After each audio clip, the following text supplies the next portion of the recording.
PSG and European football have a very interesting relationship. Despite the French club winning practically every domestic trophy about 400 times, there just hasn't been that same success in Europe. Which is why today I've decided to go through every single PSG Champions League campaign since 2012. Why? Because I hate my best friend. Hey fellas, I know this was a long time waiting. This was mainly because of a video essay from last month. If you haven't watched it yet, definitely go and do so. It pushed back the PSG video essay even farther, so that's why you're seeing it basically 3 months after I promised it. But the schedule should be back on track now, so I promised that the next video essay should be out in the next month. One more thing before we get into this huge video essay though. If we can get 5,000 likes on this video, that would be absolutely fantastic.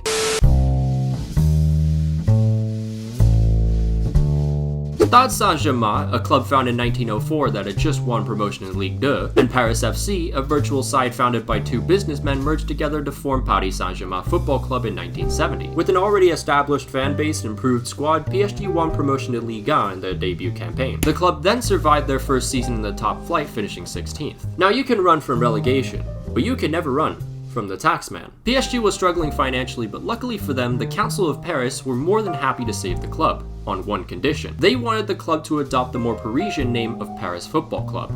But you can't do this to me. The club was given two options: dissolve it with player transfers covering the deficit, or split the two clubs in half. On June 1st, the second option was chosen and Paris FC retained its place in Ligue 1 with the pros, while PSG were reduced to the third division with a bunch of reserve players. 2 years later, Paris FC relegated to Ligue 2, while PSG climbed back to the top flight led by new manager and French football legend Just Fontaine. While Paris FC was on a constant decline, PSG, financially backed by fashion designer Daniel Hector, was the rising dough ready to be baked into a delectable loaf of bread. After multiple triumphant cup runs and then Daniel Hector being banned for life because of a corruption scheme involving tickets, PSG under new president Francis Borrelli would win the Coupe de France in 1982 against Michel Platini's Saint-Etienne to earn their first ever major trophy. The Parisians went on to win the cup again the following year against Nantes, and a few years later won Ligue 1 for the first time in the club's history. Unfortunately, again, financial problems brewed up, with the club's high spending finding them in deep debt that threatened its existence. After constant disappointing results translating into low attendance levels, Francis Borrelli sold Paris Saint Germain to French TV giants Canal+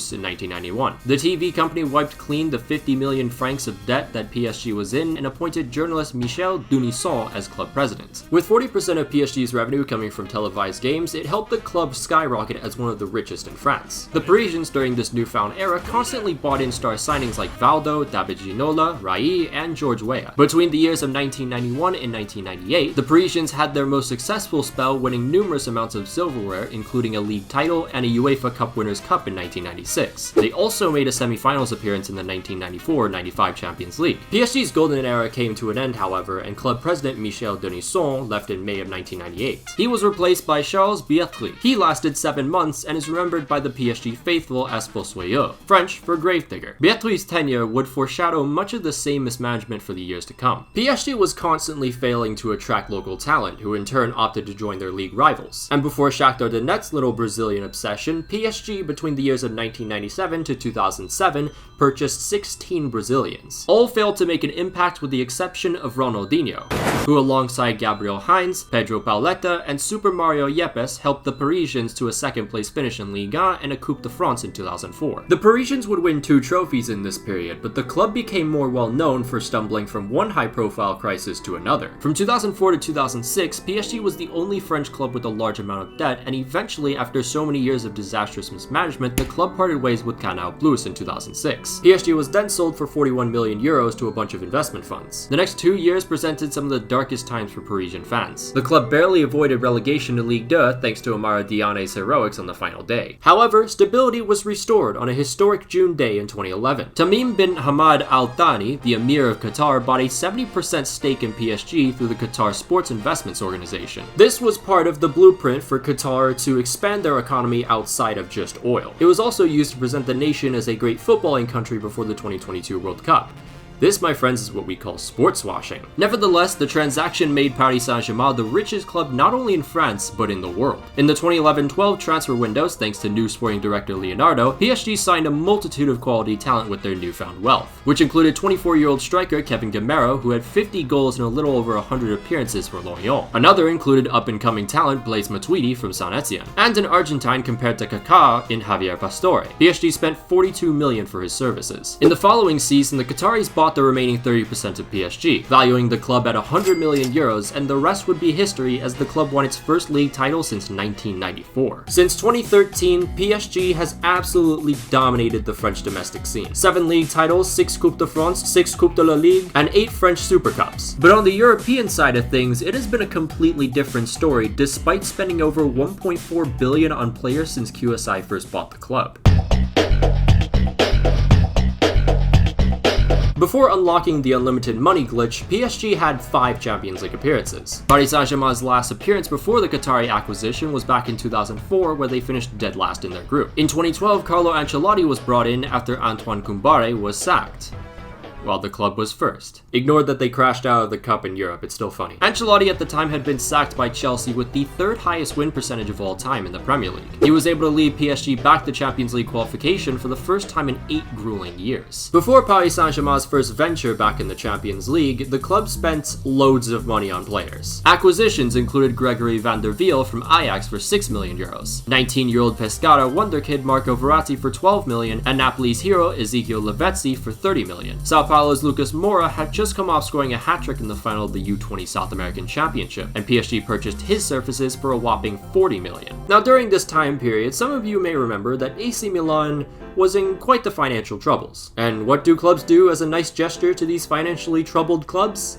That's right, raid them. First was Zlatan Ibrahimovic, who scored 33 goals in 40 matches the previous season. PSG paid 21 million for the world-class striker. Then the Parisians bought Milan's best defender, Thiago Silva, for 42 million, tying the club's transfer record. Before PSG's Champions League campaign, there were a lot of questions to be answered, especially after they started their Ligue 1 campaign winless in 3 straight fixtures. History wasn't on their side either. PSG had only won 2 of their last 13 Champions League matches. However, the Parisians won their group thanks to Zlatan's 5 assists and Ezekiel Lavezzi's 3 goals in their last 2 Champions League group matches. In January, before facing Valencia in the knockouts, PSG decided to buy David Beckham in January.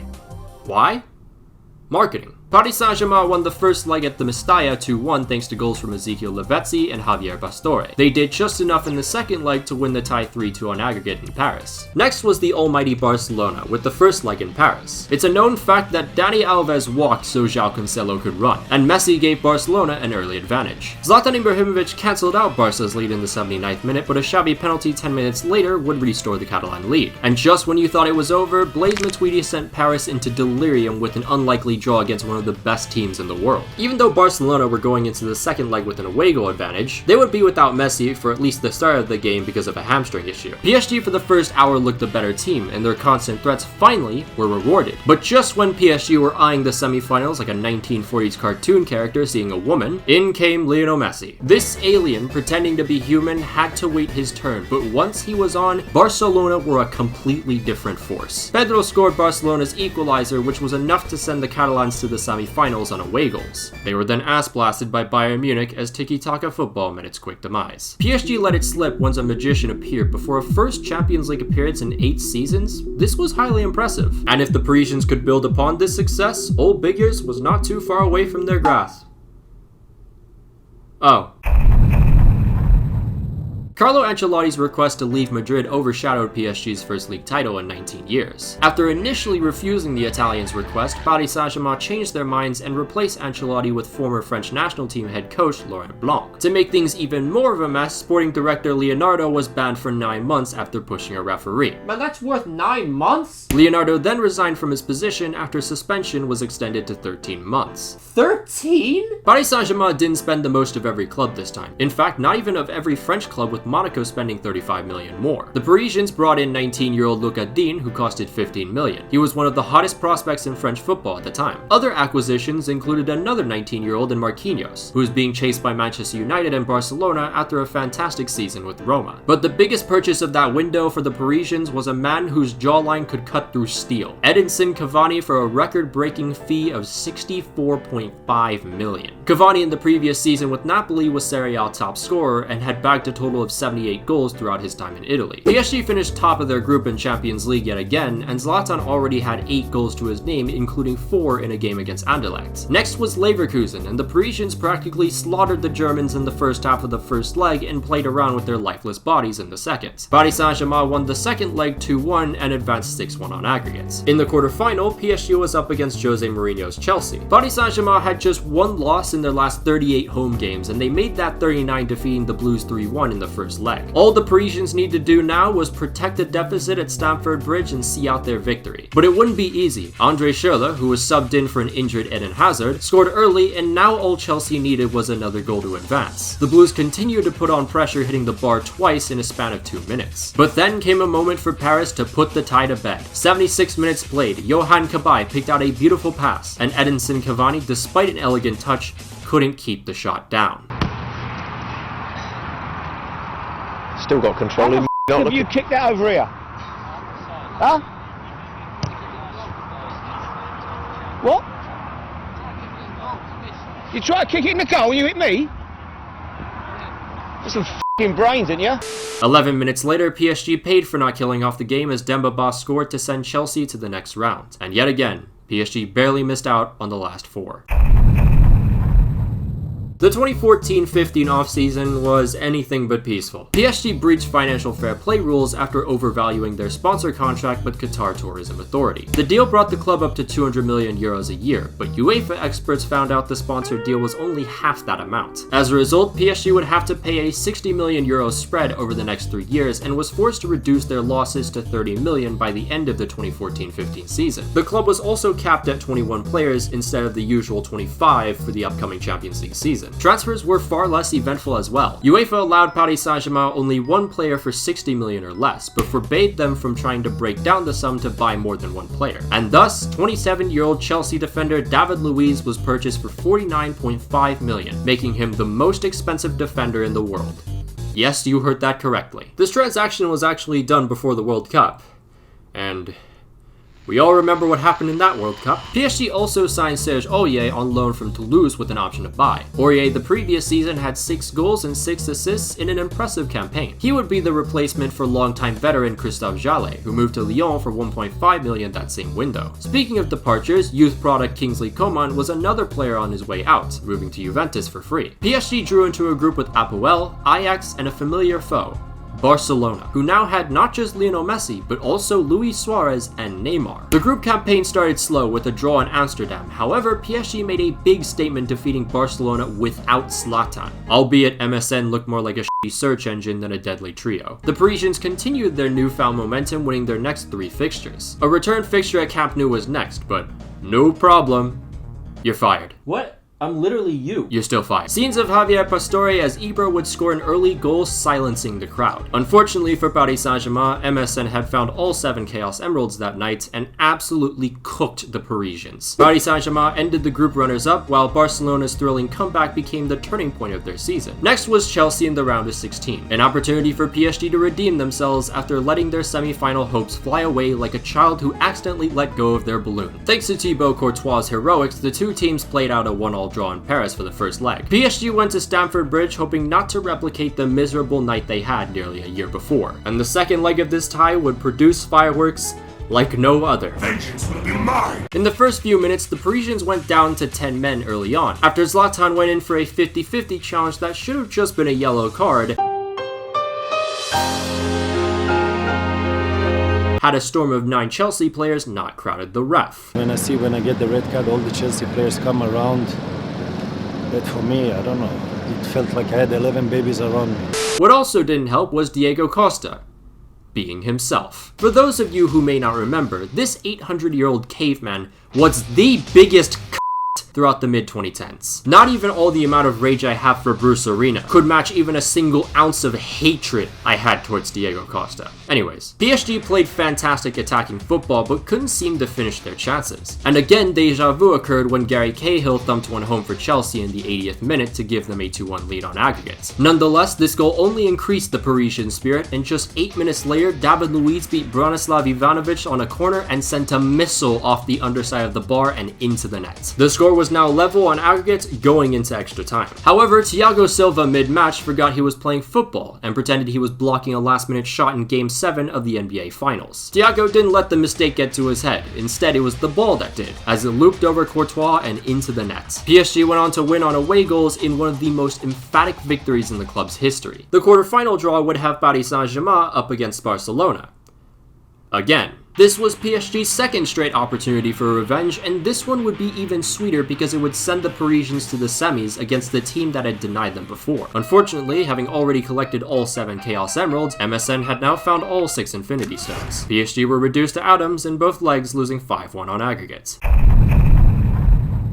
3 years, 3 quarterfinal finishes, and this year, with no transfer limitations, PSG continued to build their empire. 24-year-old Benjamin Stambouli was bought from Spurs for 8.6 million. PSG grabbed a new starting keeper as well in Kevin Trapp for 9.5 million. He had quite the season, if you know what I'm saying. Serge Aurier impressed for PSG during his loan spell and earned a permanent move for 10 million. Another fullback followed, Levin Kurzawa from Monaco for 25 million. And finally, to add another dimension of creativity, Angel Di Maria. Coming off an abysmal season in Manchester United filled with terrible food and even his house being attacked by robbers, Angel needed to leave this life behind. The fee was 63 million, still expensive but justified, as Di Maria prior to his time at United was spectacular for Real Madrid, even earning man of the match in La Decima. PSG made a couple sales too. Vietman Johan Cabaye for 13.9 million, Ezekiel Lavezzi to Hebei China Fortune in January for 5.5 million. You are made of stupid. And Mike Maignan, who was definitely not going to live up to be anything special in the future. Again, the Parisians could not find any luck in the draw as they found themselves in a group with Malmö, Shakhtar Donetsk,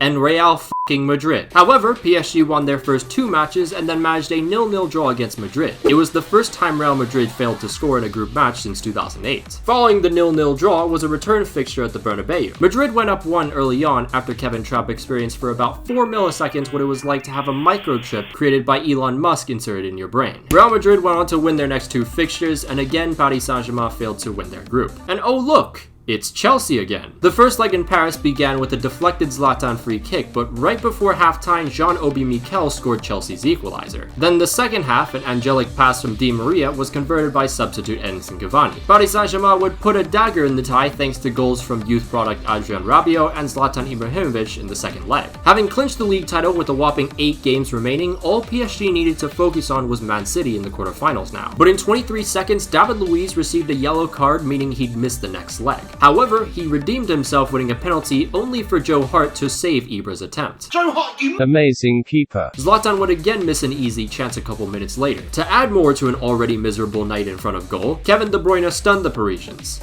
only for Fernando to do this. Adrien Rabiot completed what should have been a brilliant comeback, only for the PSG backline to have an absolute nightmare and gift Man City a second away goal on a platter. The quarterfinal wasn't out of reach yet though. All Paris Saint-Germain needed to do was score in Manchester and hold off City's attack. However, Joe Hart was not having any of that, and Kevin De Bruyne late into the match struck a beautiful curler to send Manchester City to their first ever Champions League semi-final. Again, PSG would have to wait. New signing Angel Di Maria ended the 2015-16 campaign with an impressive 15 goals and 23 assists. However, Zlatan said his farewells at the end of the season. He scored 48 goals in all competitions before departing for Manchester United. Head coach Laurent Blanc also announced his departure in late June. He was then replaced by the Europa League king himself, Unai Emery. Other losses included Luca Dean, who was sent to Barcelona for a profit of 1.5 million, despite impressing during his loan spell at Roma. Gregory van der Wiel went to Fenerbahce for free after having his minutes limited by Serge Aurier. Benjamin Stambouli left for Schalke after 1 season. And finally, David Luiz returned to Chelsea to join alliances with Antonio Conte for 35 million. Quite like me, anytime I see Initial D merch, give me 2 more! Give me 2 more! PSG went on a shopping spree. Hatem Ben Arfa had a phenomenal season with Nice, scoring 17 goals. This earned him a move to the French capital on a free. Argentinian starlet Giovanni Lo Celso was purchased for 10 million from Rosario Central, but was then loaned out. After great Euro 2016 tournaments, PSG bought both Thomas Meunier and Grzegorz Krychowiak. Meunier was acquired for 8 million and Krychowiak 27.5. And to cap it all off, Paris Saint Germain acquired Real Madrid's Jesse Rodriguez for 25 million. PSG finally had it easier in the Champions League, and they were off to a fiery start, scoring in less than a minute in their first match against Arsenal. Edinson Cavani almost doubled their lead. Keyword almost. He would then redeem himself, but surely this time he'll... Yeah, so you know how this story goes. Alexis Sanchez punishes PSG for their incompetence in front of goal, and Arsenal escape with a point. Emery's men won their following 3 matches, and next was a chance to seal the group against Arsenal at the Emirates. Edinson Cavani scored early, but PSG blew their lead and had to settle for a 2-all draw in the end. It was okay though, just as long as Paris Saint Germain won against Ludogorets in Paris, they'd win the group. They didn't do that. PSG's struggles didn't end there though. After 19 matches in Liga, the club sat 3rd in the league. In an attempt to bounce back, the club decided to add a couple more pieces in January. They panic bought both Julian Draxler for 35 million and 20-year-old Gonçalo Guedes for 30 million. Jesse Rodriguez, who had just been purchased a few months ago, was loaned out to Las Palmas. Due to yet another disappointing runners-up finish in the group, PSG drew Barcelona in the knockouts for the 3rd time in 4 years. However, the Parisians were tired of their campaigns constantly ending by Catalan hands. You can't keep getting away with this! And so in Paris, during the first leg, they went for Barcelona's heads. An ineffective MSN meant pure domination on the PSG front. Di Maria started the onslaught early, which was then followed by a Draxler strike in the far corner to double the lead. The Angel of Death then scored his brace with a beautiful curler, and to finish the job, Edinson Cavani scored PSG's 4th. I know I've made a couple jokes about Cavani in this video so far, but the man had 34 goals in 32 games after that match. Say what you will about his finishing from time to time, this man is easily a PSG legend. PSG that night made a strong statement, as fans were in pure ecstasy knowing they were finally going to conquer their longtime tormentors. A month later was the second leg in Barcelona. Returns to the Camp Nou usually were met with a feeling of dread, but this time PSG could be confident with their 4-0 lead. Or at least that's what should have happened. The defense looked more nervous than high school freshman me talking to females. In just 40 minutes, Barcelona's men cut the deficit in half. Then a few minutes into the second half, Thomas Meunier gave away a penalty after doing his best Phil Jones impression. Messi converted the penalty, and now Barca only needed 1 more goal. PSG had looked terrible all night, but Edinson Cavani to the rescue. A huge away goal meant Barcelona had to score 3 goals in less than 30 minutes. This should have been the final dagger in the heart, but Barcelona refused to die. 88th minute, Neymar free kick. 90 plus first minute, Neymar penalty, which definitely shouldn't have been a penalty. But listen man, if you've conceded 5 goals in 1 game, a dive ain't your biggest problem here. Finally, right at the death, Neymar floats a ball into the box, which meets a sweet Sergio Roberto volley. La remontada. A 4-0 PSG lead turned into a 6-5 loss on aggregate. By far one of the greatest collapses in this sport's long history. Just to add more salt to the huge gash, France's other representative, Monaco, made it all the way to the semis and eventually beat out PSG to the Liga title. 2017-18's off-season would see quite a few departures. Left-back Maqwell, a reliable defender for years who retired at the end of the season. Forward Jean-Kevin Augustin, a backup to Cavani and Zlatan for years, signed for Leipzig. Serge Aurier, having created a little bit of controversy, was sold to Spurs for 25 million. Grzegorz Krychowiak and Gonçalo Guedes, after signing within the last year, were both loaned out as well. Blaise Matuidi left the capital to join Juventus for 25 million. Since signing from PSG from Saint Etienne, Matuidi quickly became one of the most important figures for the club. This was definitely a major loss for the Parisians. Nevertheless, another summer window, another splurge of transfers. 34-year-old Dani Alves arrived on a free as an upgrade to Serge Aurier. Speaking of fullbacks, 27-year-old Yuri Bičić joined for 16 million from Real Sociedad. Then came the big guns. This was the beginning of the era where PSG said, "F it, we ain't playing no more." Monaco's superstar teenager Kylian Mbappe scored 15 goals in Liga, helping the club win the title. The striker also contributed another 6 goals in Monaco's run to the Champions League semi-final. So if you can't beat him, buy him. said PSG probably. Oh my god, beautiful! Please drain me! Please take everything I have! The club signed Mbappe on loan with an option to buy for an ungodly sum of money. But it didn't exactly end there. If you can't beat him, cause a future full of uncertainty and panic buys that slowly but surely over the years destroys the club from within. Neymar wanted to be out of Messi's shadow. He wanted to have all the spotlight and be a true contender for the Ballon d'Or. So after 4 amazing years with Barcelona, the Brazilian joined PSG for 222 million. These two new signings alongside an Edinson Cavani coming off a career year gave Paris Saint Germain one of the most lethal attacks in the world. The trio went on to display how unstoppable their firepower was throughout the group stages. PSG rolled past Bayern Munich and eventually won their group, having scored a whopping 25 goals. In January, Paris Saint Germain decided to send another player to Spurs, Lucas Moura, for 28 million. In the knockouts, having won their group, finally PSG could have a favorable matchup. Unfortunately for them, Real Madrid finished runners-up in their group. And it didn't matter how good you were. When you had to play against Cristiano Ronaldo in the Champions League knockouts, the tie was over before it even started. And once again, another Champions League campaign down the drain. Later in the season, Unai Emery announced he'd be leaving at the end of the 2017-18 campaign. Allez, allez, allez, PSG! Allez, allez, allez, PSG!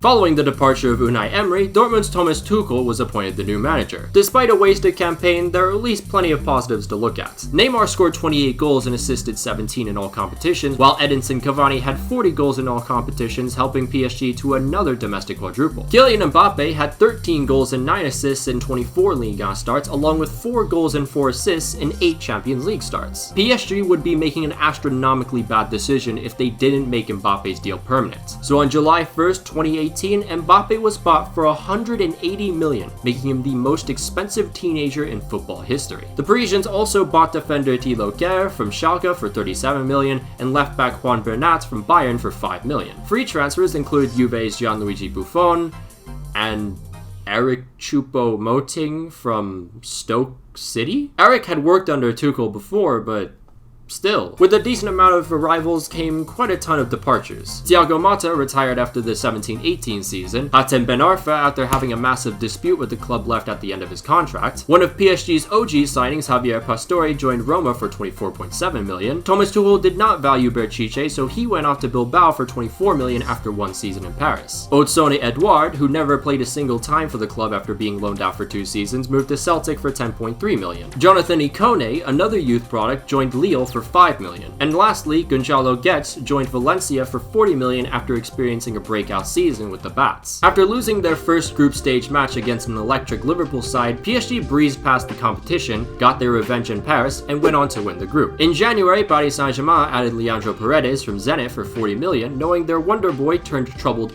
would probably be leaving next season. In the knockouts, PSG would battle Manchester United. United had sacked Jose Mourinho in December, but jumped into 4th gear under new caretaker Ole Gunnar Solskjaer, scoring the most points of any Premier League team since his appointment. Despite Neymar being absent because of injury and family matters, the Parisians took care of business, grabbing 2 away goals in the first leg at Old Trafford. With PSG having not lost a single time at home the entire season, this meant the second leg would be an easy stroll to victory. How the hell did you f*** this up?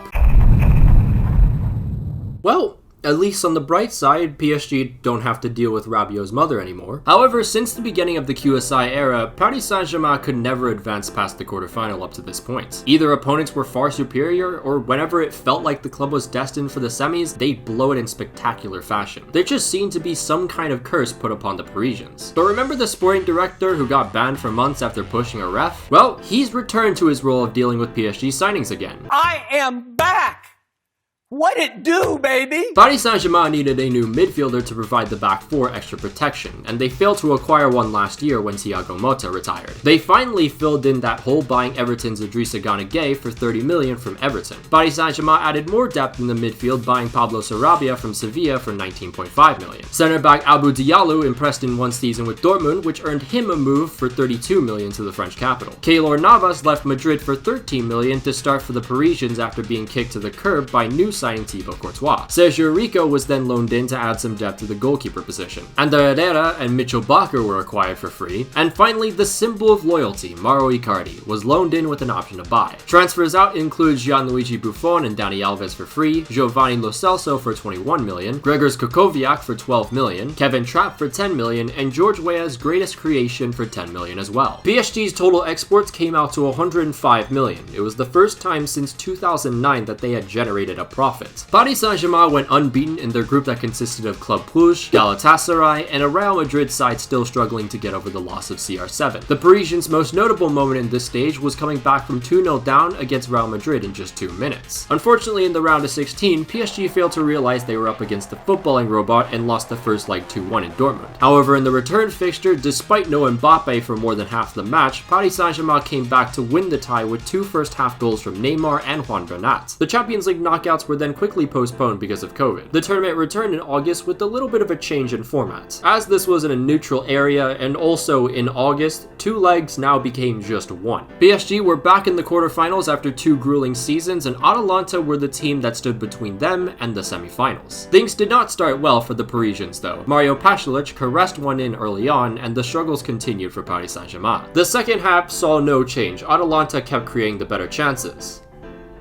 And then Mbappe came on. The young Frenchman became the catalyst for PSG's underwhelming attack and completely changed the momentum of the game. PSG, after multiple close chances, finally scored the equalizer, and then right as everyone thought the game was going to extra time, Kylian Mbappe receives a threaded pass from Neymar, who squares it to substitute Eric Choupo-Moting, who slides it past the keeper. In a split second, Eric Choupo-Moting became a hero, erased memories of his blunders, and most importantly sent PSG to the Champions League semi-final for the first time in 25 years. It seemed like once they got over the hump that was the dreaded quarterfinal, Paris Saint-Germain were more confident than ever. In the semis, they thumped RB Leipzig 3-0 and advanced to the final. Lessons learned after countless blown opportunities, and years of agony built up to the biggest chance at ultimate glory. All PSG had to do now was beat Bayern Munich. 44 minutes in, off a terrible mistake in the back, Mbappe has the clearest chance on goal and his shot is straight at Manuel Neuer. Oh god.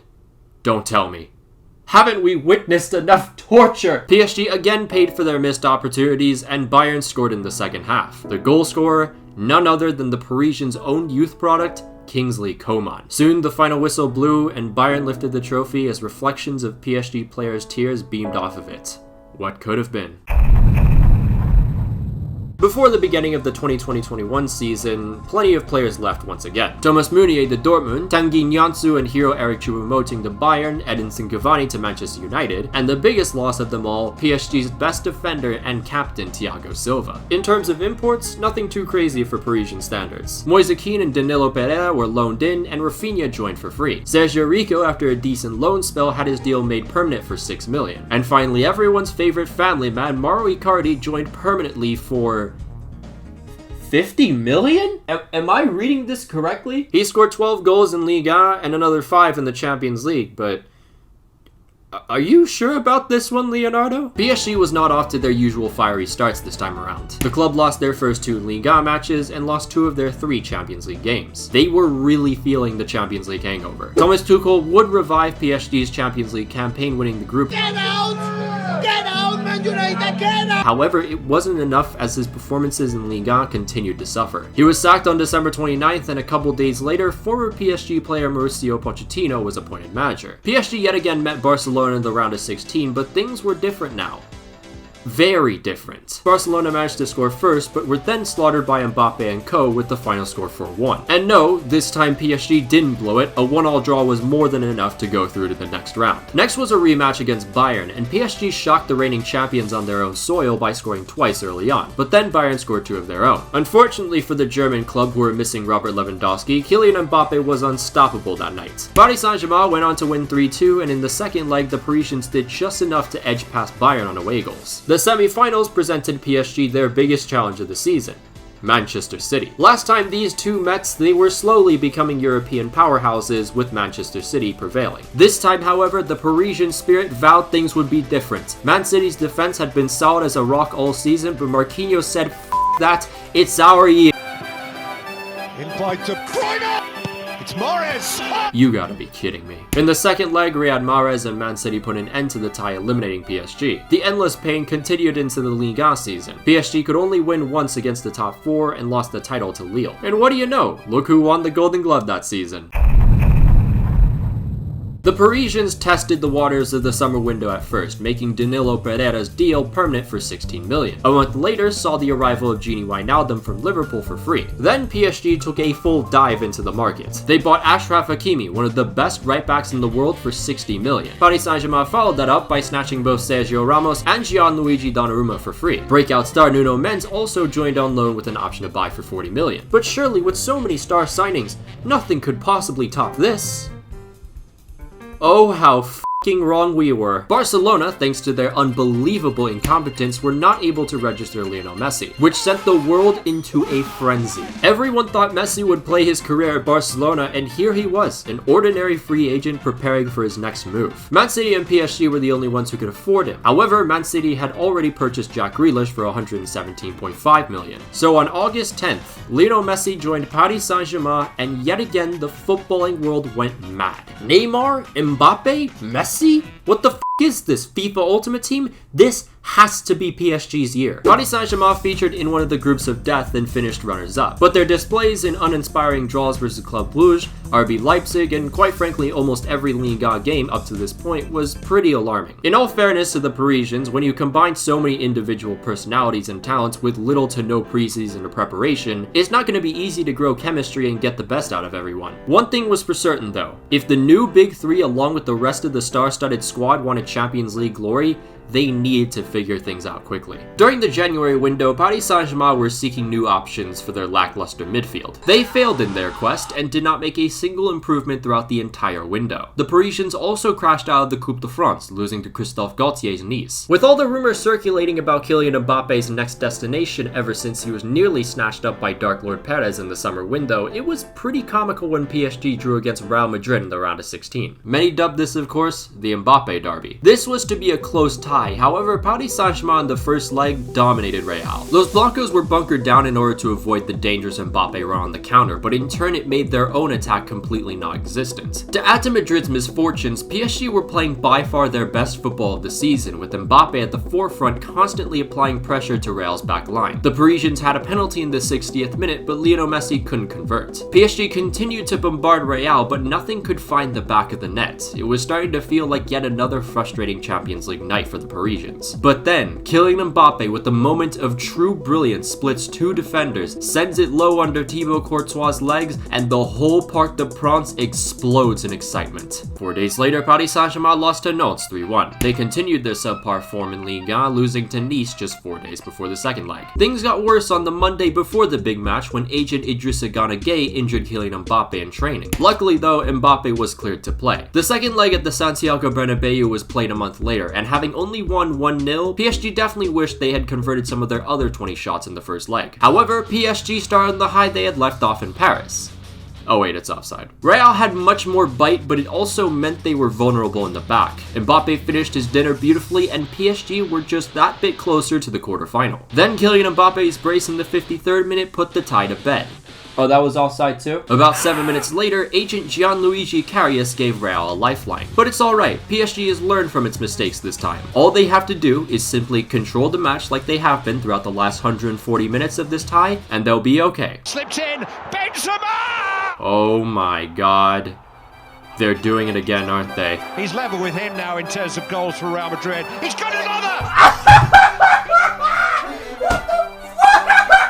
The clown saga continues. Paris Saint-Germain blow it in yet another spectacular and unbelievable manner. It is truly the history of the PSG. The president of Paris Saint-Germain after the match was absolutely furious about the first goal, believing there was a foul on Donnarumma. Searching for the officials, he went on a massive tirade in the tunnel where he even threatened a Real Madrid staff member. But with just Liga matches left on PSG's schedule, there's a lot of questions to be asked about this club's future. It's been nearly a decade since since the Qatari acquisition took full control, and yet this club has only ever reached one final and one semi-final. And with the generational talent in Kylian Mbappe, who has constantly carried this team on his back, more than likely leaving for the sunny skies of Spain, I don't think PSG will get even close to another Champions League final for a long while. The club doesn't appear to have any proper project either. Mauro Icardi was bought for 50 million, Leandro Paredes 40 million.